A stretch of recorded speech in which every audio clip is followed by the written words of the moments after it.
이재명 당대표의 속개 선언으로 더불어민주당 제222차 최고위원회 회의를 속개하겠습니다.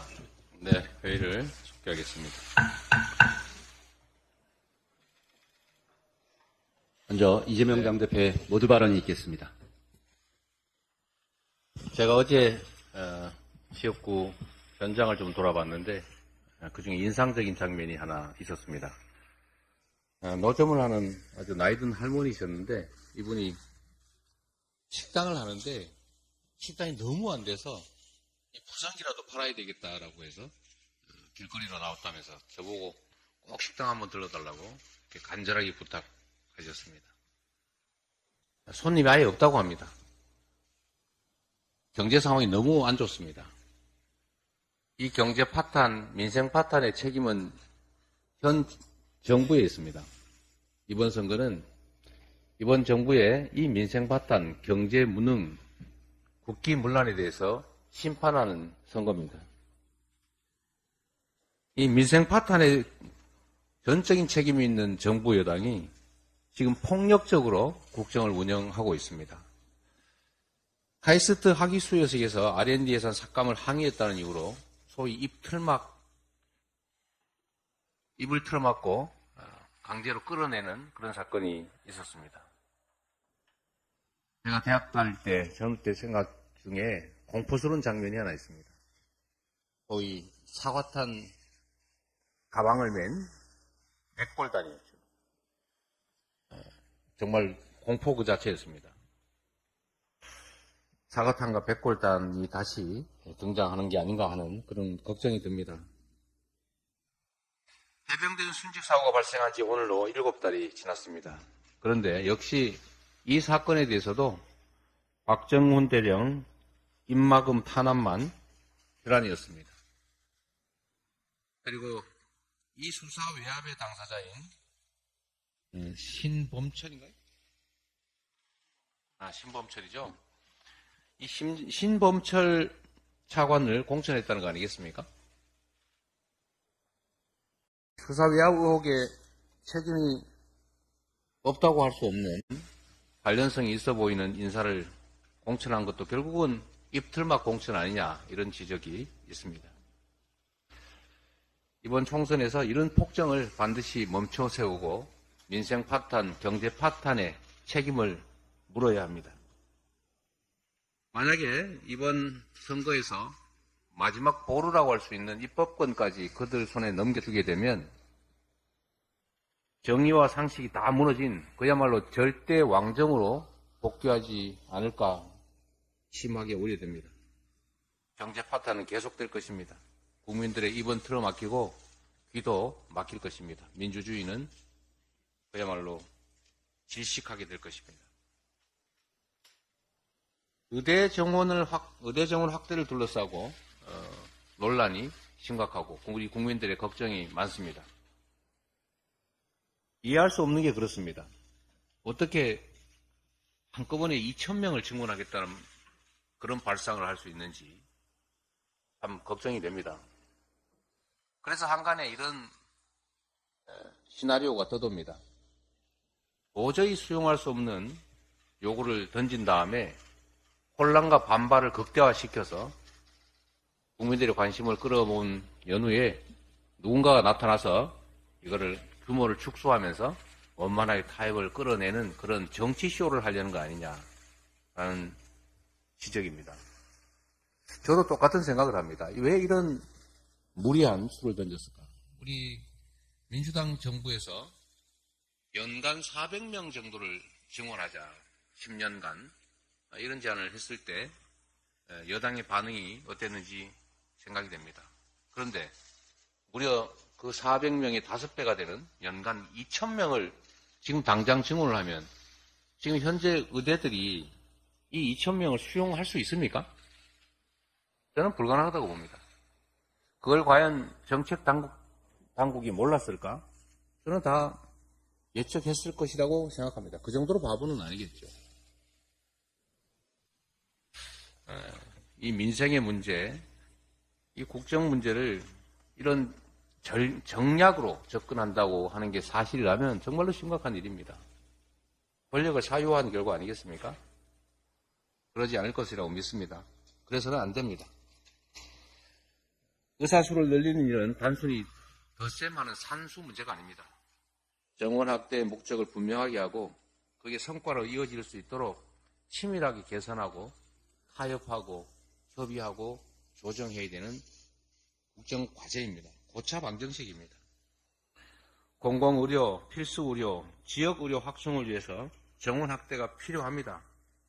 그러나 그 내용 역시도 공공의대 설립, 또 지역의대 설립, 지역의사제 도입 같은 그런 중요한 컨텐츠들이 있어야 합니다.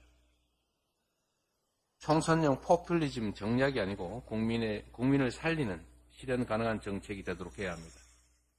우리 더불어민주당에서 이번 심각한 의사정원 증가 문제로 인한 이 사회적 갈등, 혼란을 해결하기 위해서 비상대책기구를 만들어서 의사협회 측과 협의하도록 하겠습니다. 그리고 정부 여당과도 협조를 끌어내겠습니다. 이 과격한 방식이 아니라 합리적인 방식으로 점진적으로 적정한 수의 의사수를 늘리는 쪽으로 협의하고 그 내용조차도 공공, 지역 의료를 확충하는 방식으로 가능한 안을 저희가 만들어내겠습니다. 다시 한번 말씀드리지만 국정을 정략적 목표로 운영해서는 안 됩니다. 국민이 위임한 권력을 국민과 국가를 위해서 사용해야지 이걸 특정 정치 집단의 이익을 위해서 남용하고 국정과 국민의 이익을 해쳐서는 안 된다라는 점을 엄중하게 경고합니다. 이어서 홍익표 원내대표의 발언이 있겠습니다. 지난 15일부터 4일 동안 코엑스에서 베이비 페어가 아주 성황리에 개최되었습니다. 베이비 페어는 임신, 출산, 육아, 교육을 망라해서 수백 개 민간회사가 참여한 박람회였습니다. 출산을 앞둔 예비 부부부터 영유아 부모들까지 많은 분들이 함께 하셨습니다. 워낙 요즘 기저귀를 비롯해서 유아용품이 가격이 많이 올랐습니다. 사과도 10,000원 하는 시대이기 때문에 아이들 키우는 비용이 많이 들었는데요. 참가 기업과의 직거래로 비용 절감 효과 등도 있기 때문에 많은 분들이 함께 했지만 아이 하나를 제대로 키우기에 드는 정성과 경제적 비용을 무겁게 고민하는 자리이기도 했습니다. 우리 민간기업의 출생 육아 시스템은 세계적인 수준입니다. 도리어 민간기업만큼 국가도 책임을 다한다면 우리나라가 세계 최저 출생률이라는 오명에서 탈출할 수 있다고 봅니다. 이렇게 낮은 초저출생의 원인으로는 우선 남녀 불평등 문제입니다. 여성의 권리가 매우 약하고 남녀 불평등이 심하면 출생에 부정적 영향을 미칩니다. 그동안 국가적 차원의 여성 차별 해소 노력을 했지만 여전히 가정 양립 조치가 부족합니다. 현장에서는. 두 번째는 지역 간의 불평등인데요. 수도권 중심의 일극 체제가 출산에 부정적인 영향을 주고 있습니다. 지난 2023년도 2, 4분기 기준으로 서울의 출생률은 0.53입니다. 가장 낮습니다. 반면에 세종시는 0.94로 지역 격차가 크게 나타나고 있습니다. 인구 밀집도가 높고 경쟁이 심할수록 출생률이 낮은 것입니다. 세 번째는 가장 큰 문제인데 소득과 자산의 불평등 문제입니다. 한국노동연구원 보고서에도 출생률에 직접적인 영향을 주는 혼인율은 소득이 낮을수록 고용이 불안할수록 혼인율이 낮은 것으로 확인됐고요. 자녀의 소득뿐 아니라 부모의 소득이나 금융자산이 미혼자녀의 결혼 확률에 큰 영향을 미친다는 연구 결과도 아주 다수의 결과가 있습니다. 대한민국 저출생은 지금 우리가 당면한 최우선 국가과제입니다. 총인구가 감소하고 노동인구가 줄어드는 것은 경제구조의 변화 등 우리 사회의 미래를 어둡게 하고 있습니다. 국가 존립 기반이 통째로 흔들리는 것입니다. 저출생 극복을 위해 불평등 해소에 적극 나서야 합니다. 무엇보다 소득과 자산 불평등 완화에 대한 실효적이고 과감한 해법이 필요합니다. 민주당은 이미 지난번에 저출산 종합대책을 발표했습니다. 주거, 자산, 돌봄, 일가정 양립을 총망라한 저출생 종합대책은 불평등 극복이라는 철학이 기반돼서 국민께 보고된 공약입니다. 이번 총선에서 민주당의 최우선 공약 과제이기도 합니다. 여당도 비슷한 공약을 발표한 것으로 알고 있습니다. 이 문제 저출생 대책과 관련돼서는 정부 여당과 야당이 함께 지혜를 모았으면 좋겠습니다. 각자 서로 정책의 장점을 수용하고 국민을 위해서 함께 좋은 정책으로 경쟁을 했으면 좋겠습니다. 아이들을 낳고 키우는 문제는 여야 간의 경쟁의 대상이 아니고, 여야 간의 정쟁의 대상이 아닙니다. 대한민국의 미래를 함께 만드는 과정이기 때문에 정부 여당이 열린 입장으로 한다면 저희들도 적극 협조하겠습니다. 좋은 정책으로 이 문제를 좀 극복해내기 위한 터대를 이번 21대 국회에서 마련했으면 좋겠습니다. 최근 북한과 일본 간의 대화 추진 동향이 나타나고 있습니다. 북한과 일본 최고위급이 관계 개선 메시지를 주고받고 정상회담 카드까지 띄우는 등 북일 간의 깜짝 회담 성사 가능성이 제기되고 있습니다. 지난달 5일 김정은 위원장이 기시다 총리에게 이례적으로 지진 위로 전문을 전달했고요.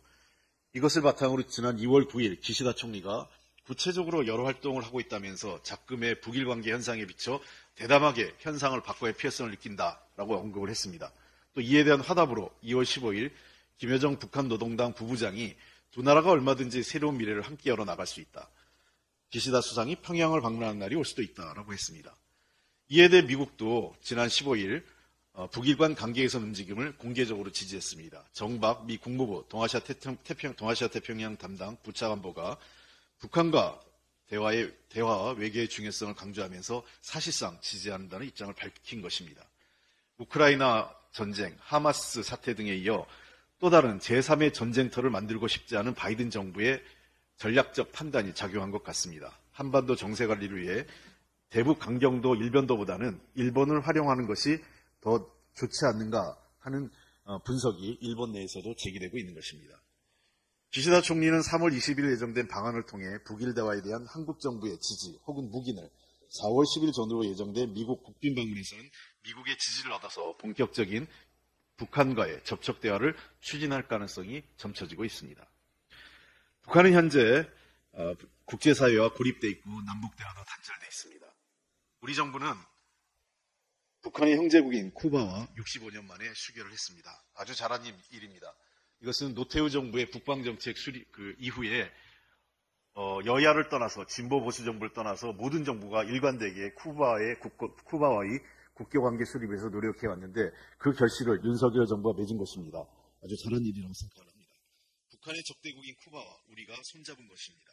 마찬가지로 정부는 북한과 일본과의 대화를 적극적으로 지지하고 환영해야 됩니다. 우리 민주당은 남북 대화는 못하고 일본과 북한이 대화하는 것에 대해서 정부가 패신당했다. 그런 지적하지 않겠습니다. 가장 중요한 것은 한반도의 평화와 안정 그리고 북한을 국제사회의 대화의 장으로 이끌어내는 것입니다. 지금 단계에선 일본이 할 수 있다면 일본과 손잡고 지혜를 모아서 북한을 대화의 테이블로 나오게 만드는 것이 가장 중요한 과제입니다. 저는 윤석열 정부가 일본과 협력해서 북한을 대화의 테이블로 끌고 나오는 것이 중요하다고 생각합니다. 북일 관계의 개선은 궁극적으로 남북 관계 그리고 한반도 평화에도 좋은 영향을 줄 것으로 생각을 합니다.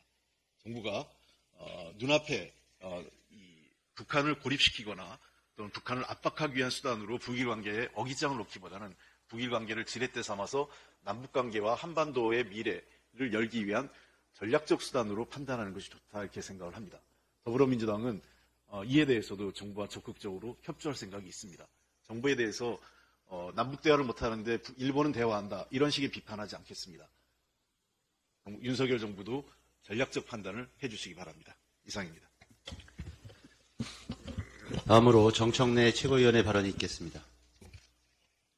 입틀막 정권, 입틀막 언론들, 앵간히들 합시다. 윤 축사 중 끌려나간 카이스트 졸업생 알고 보니 녹색 정의당 대변인 중앙일보. 윤 대통령 축사 중 끌려나간 졸업생 알고 보니 녹색 정의당 대변인 MBN. 윤의 소리치다 끌려나간 카이스트 졸업생 알고 보니 녹색 정의당 대변인 세계일보. 윤 카이스트 축사 중 고함친 졸업생 강제 퇴장 알고 보니 녹색 정의당 대변인 TV조선. 판박이 붕어빵 제목들입니다. 제목 담합이라도 했습니까? 카이스트 졸업식장에서 R&D 예산 복원하라고 외치다 끌려나간 졸업생이 알고 보니 녹색 정의당 대변인이었다는 천편일률적인 제목들입니다. 그래서요.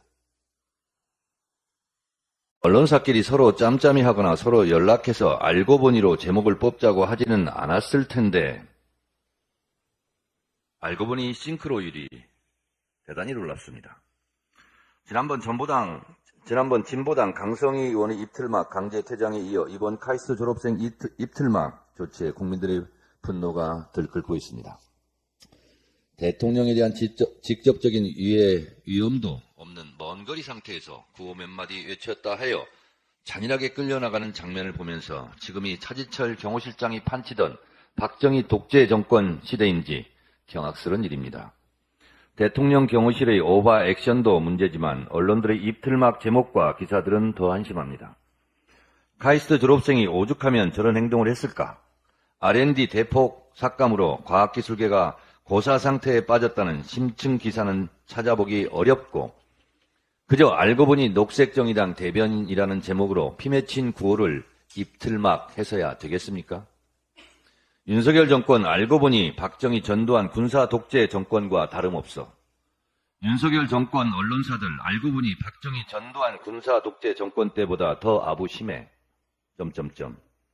알고 보니 녹색정의당 대변인은 끌어내도 정당하다는 뜻입니까?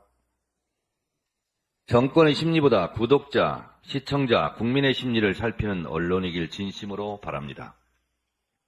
민주당 지지율 하락세, 공천 갈등의 지지층 결집력 약해져 라는 제목. CBS 노컷 뉴스 의뢰로 조사한 한 여론조사에서 국민의힘 지지율이 오차범위 밖에서 앞섰다고 신나서 기사들을 쏟아냈습니다. 지지율이야 오르락내리락 할 수 있고 총선을 앞둔 시점에서 겸허한 입장과 깊은 성찰은 저희 민주당에게도 필요합니다. 그러나 여론조사 시점 전후가 국민의힘 총선 후보자 여론조사 적합도 조사 시기 전후라 전화 응대 준비자가 많고 실제 이번 조사에서 보수 291명, 진보 205명으로 보수가 과포집되었다는 분석 기사는 없습니다. 언론에 묻고 싶은 것은 민주당이 앞선 지지율은 축소하고 어쩌다 국민의힘이 앞서면 덮어놓고 불을 떼는 기사들이 그리 효과도 없습니다. 강서구청장 재보궐선거 때도 국민의힘이 앞선다는 여론조사, 그것을 대서특필한 언론들이 참 많았습니다. 결과가 어땠습니까? 언론기사와 민심은 180도 다르지 않았습니까? 공천 관련 보도 내용도 매우 편향적입니다. 윤석열 대통령 최측근 핵심인 주진우 전 비서관이 부산 해운대에서 단수공천 받았습니다. 언론은 조용합니다. 언론의 권력감시 비판 기능은 어디로 갔습니까? 만약 이재명 대표와 가까운 사람이 그 지역 현역 국회의원을 밀어내고 단수공천했다면 사흘 밤낮을 대서특필하지 않았을까요? 정권도 언론도 앵간히들 합시다. 누가 뭐래도 요즘 국민들 바닥 민심은 못 살겠다, 정권 심판하자 입니다. 윤석열 검찰 독재 정권 심판하자, 김건희 디올백 여사 수사하라, 윤석열 아바타 깐족깐족 비호감 한동훈 혼내주자 입니다. 제가 읽기로 그렇습니다. 국민의 입을 틀어막는다고 민심까지 틀어막을 수는 없습니다. 정권 심판의 도도한 물결을 막을 수는 없습니다. 이것이 이번 총선 민심입니다. 이어서 고민정 최고위원의 발언이 있겠습니다. 땡전 뉴스가 부활했다. 신군부의 진압을 보는 듯하다. 공영방송은 죽었다. 최근 박민 KBS를 두고 나오는 말들입니다. 2024년에 어울리지 않은 표현들이지만 박민 사장 부임 이후 KBS의 행태를 보면 결코 틀리지 않은 말들입니다. 국가적 비극이었던 세월호 참사 10주기 다큐 방영을 정치적 이유를 들어 연기하고 내용을 물타기 했습니다. 4.10 총선에 영향을 줄 수 있다는 이유로 연기 결정을 내렸다고 하는데 방영일은 선거 전도 아니고 4월 18일이라고 합니다. 심지어 프로그램 내용마저 다른 재난들과 엮으라고 지시해서 제작 자율성을 심각하게 침해하고 있습니다. 이를 지시한 KBS 제작본부장은 당장 책임을 지고 그 자리에서 물러나십시오. 또 박민 사장은 독립적이어야 할 KBS 감사 기능도 짓밟고 있습니다. 감사실 조직을 자신의 수족으로 채워놓고 전 정부 불공정 보도에 대한 특별 감사 추진을 밝혔습니다. 전두환이 군부를 군합발로 장악하던 모습과 무엇이 다릅니까? 얼마나 대한민국의 법체계가 만만해 보였으면 이런 작태를 벌입니까? 막강한 권력자인 대통령과 검찰 권력이 뒤를 받쳐주고 있으니 아무것도 보이는 게 없습니까? 박민 사장 취임 이후 KBS 라디오 월간 유튜브 채널 조회수가 3,120만 회에서 455만 회로 약 7분의 1 수준으로 급감했다는 보도가 있었습니다. 박민 사장 취임을 전후해 주요 라디오 방송 진행자와 출연자들을 쫓아내듯 하차시키고 콘텐츠 논조와 내용이 변화한 것에 대한 시민들의 경고일 것입니다. 그럼에도 불구하고 KBS 박장범 앵커는 대통령과의 녹화 대담에서 명품백을 명품백이라 부르지 않아 국민들의 비웃음을 샀지만 부끄러워하기는커녕 더욱 정권의 머리를 조아리는 모습입니다. 그 화면 속 모습이 오늘날의 공영방송 KBS를 상징적으로 보여줬다는 걸 그들만 모르는 것 같습니다. 카이스트 졸업식장에서 손님으로 온 윤석열 대통령은 자신을 향해 항변하는 그날의 주인공이었던 카이스트 졸업생의 입을 틀어막아 끔찍한 현장을 만들었습니다. 카이스트 졸업생들이 받았을 충격과 공포는 화면 너머에 있는 모든 국민들의 공분을 샀습니다. 그러나 KBS는 이런 사건마저도 9시 뉴스에서 단신으로 한 줄 보도하고 말았습니다. 국민의 입을 틀어막던 카이스트에서의 장면은 윤석열 정권을 상징적으로 보여준 장면이었습니다. 현재 KBS 박민 사장이 벌이고 있는 일들은 국민의 눈과 귀를 틀어막는 것과 똑같습니다. 질식해버릴 것 같습니다. 그렇게 한다고 해서 국민들을 굴복시킬 수는 없습니다. 오히려 윤석열 정권은 국민의 거대한 저항을 맞게 될 것이라는 점 명심하시기 바랍니다. 다음으로 박찬대 최고위원의 발언이 있겠습니다. 야당 국회의원, 카이스트 졸업생, 다음은 누구의 입을 틀어막을 것입니까? 지난 16일 카이스트 졸업식장에서 벌어진 풍경은 진보당 강성희 국회의원의 입을 틀어막고 끌어낸 것과 판박이었습니다.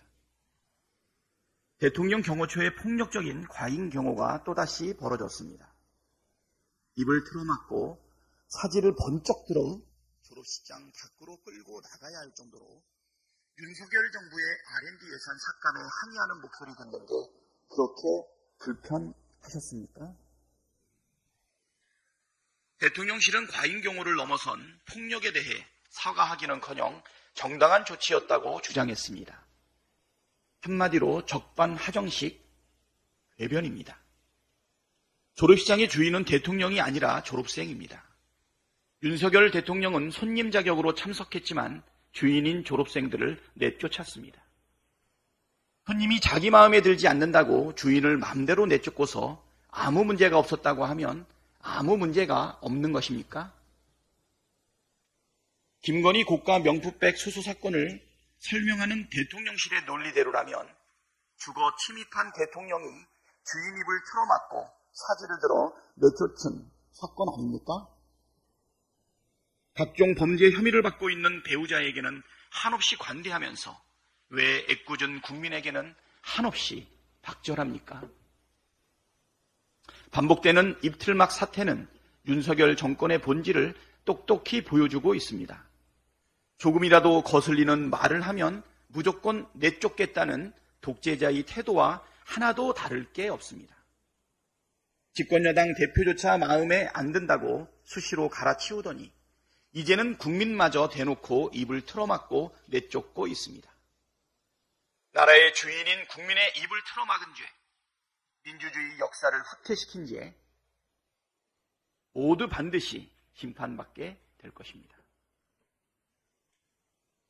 가짜뉴스로 대선판을 어지럽힌 당사자를 단수공천하다니 국민의힘이 민주주의 부대탄 세력이라는 인증입니까?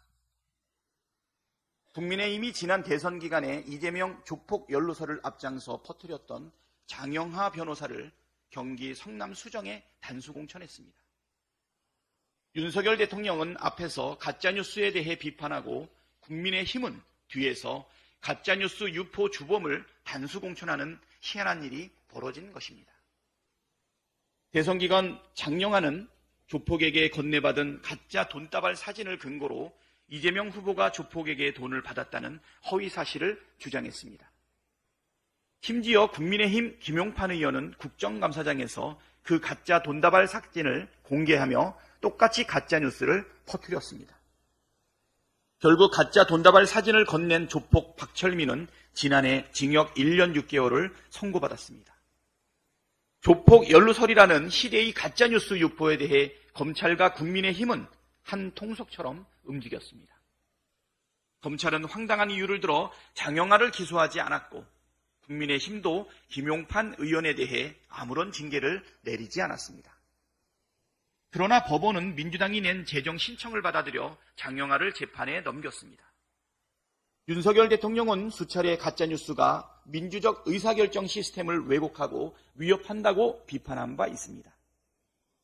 김기현 전 국민의힘 대표도 가짜뉴스에 대해 민주공화국을 파괴하는 쿠데타 시도라고 주장한 바 있습니다.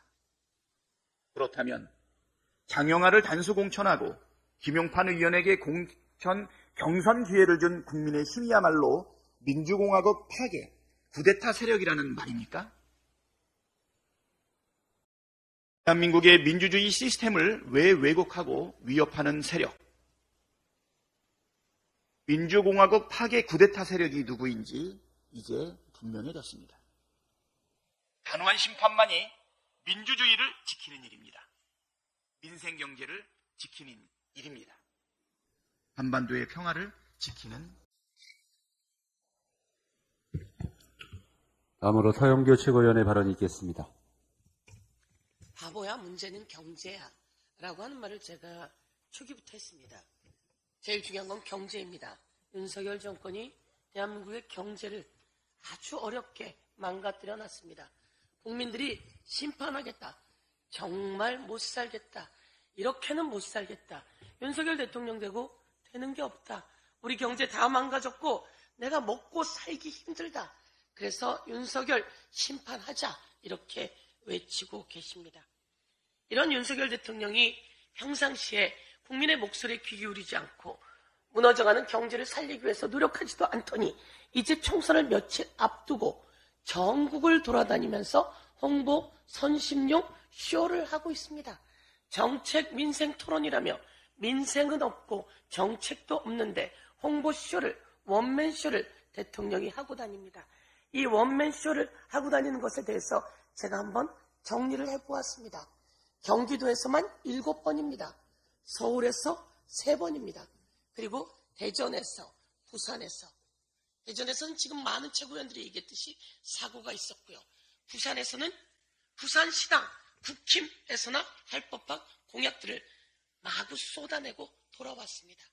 경기도 용인시, 고양시, 수원시, 그리고 서울의 여의도, 동대문구, 하물며 저희 지역 중랑구에 와서는 당협위원장만 불러서 구청장도 부르지 않고 선심성 홍보 쇼를 하고 갔습니다.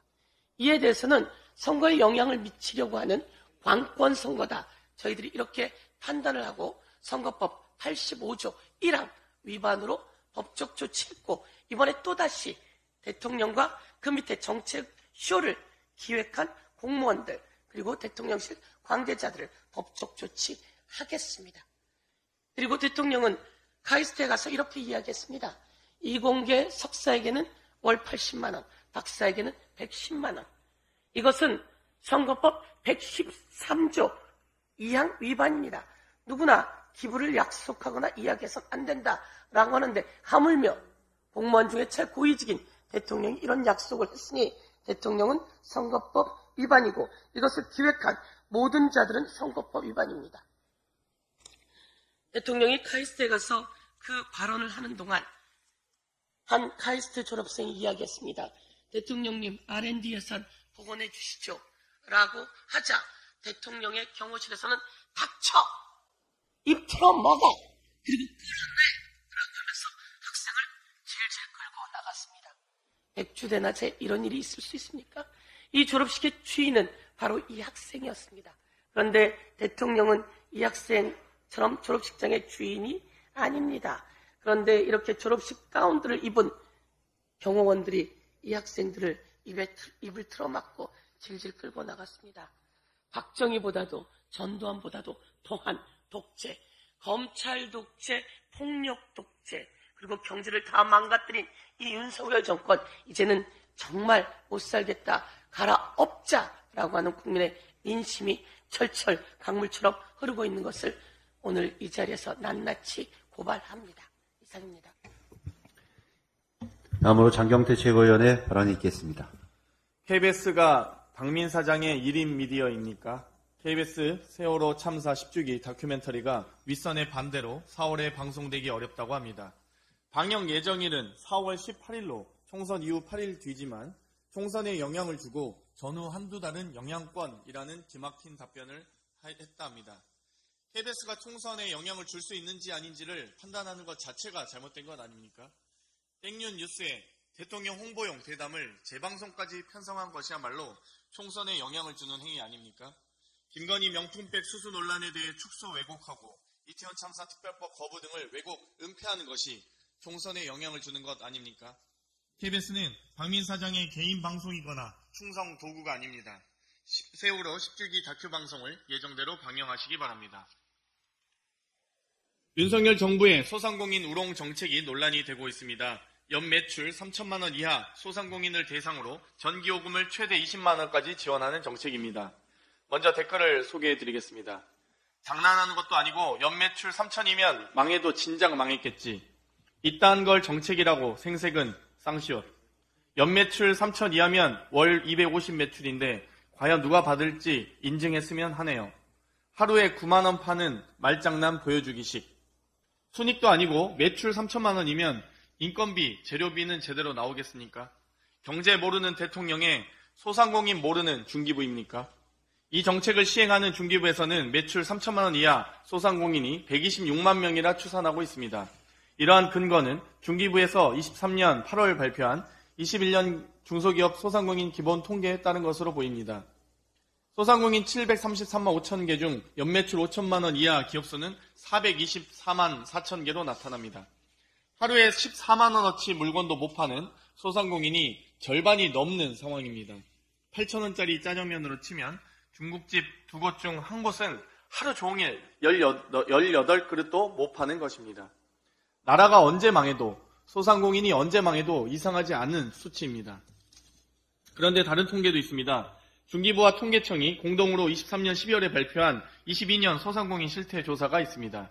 여기서는 412만 5천 개의 소상공인 사업체가 존재하고 사업체당 매출액은 2억 3,400만 원으로 발표하고 있습니다. 그리고 사업체당 영업이익이 3,100만 원입니다. 앞선 통계와 판이하게 다른 수치입니다. 즉 중기부가 현실과 동떨어진 지표를 사용해 소상공인을 우롱하는 정책을 시행하는 것입니다. 우롱 정책을 철회하고 현실에 맞는 지표로 소상공인에게 실질적인 지원을 하시기 바랍니다. 이상입니다. 네, 마지막으로 박정현 최고위원의 발언이 있겠습니다. 네, 지난 16일 대전 카이스트 졸업식에서 또 참담한 일이 발생했습니다. 말해 못하겠습니까? 참담한 그날 현장 영상을 보시겠습니다.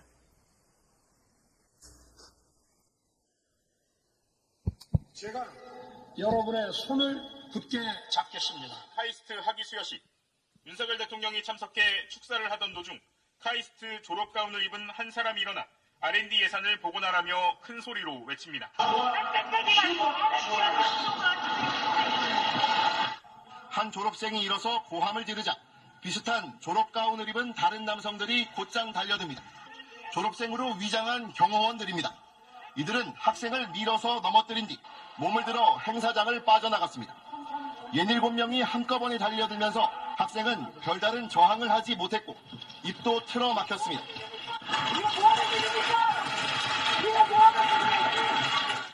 강제 퇴장당한 학생은 석사 학위를 받은 카이스트 졸업생. 올해 4조 6천억 원이 삭감된 R&D 예산에 항의하기 위해 말없이 피켓을 들 계획이었다고 합니다.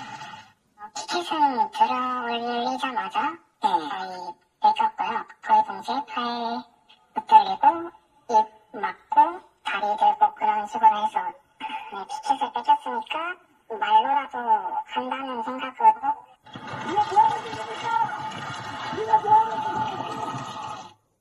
대통령의 축사가 계속되는 가운데 넘어진 졸업생은 경호원들에 의해 양팔과 두 다리가 들린 채 행사장 밖으로 들려나갔습니다.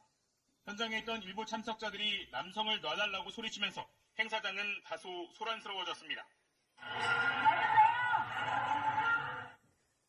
제가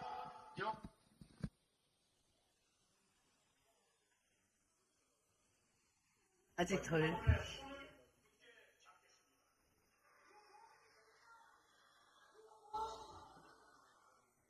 제가 여러분의 손을 굳게 잡겠습니다.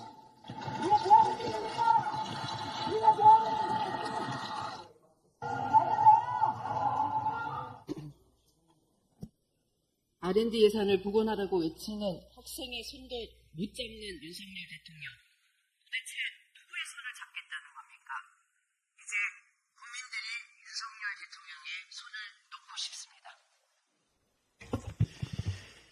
이상 발언을 모두 마치고 대표께서 제220차 최고위원회를 정의하시겠습니다. 네, 회의를 정의합니다.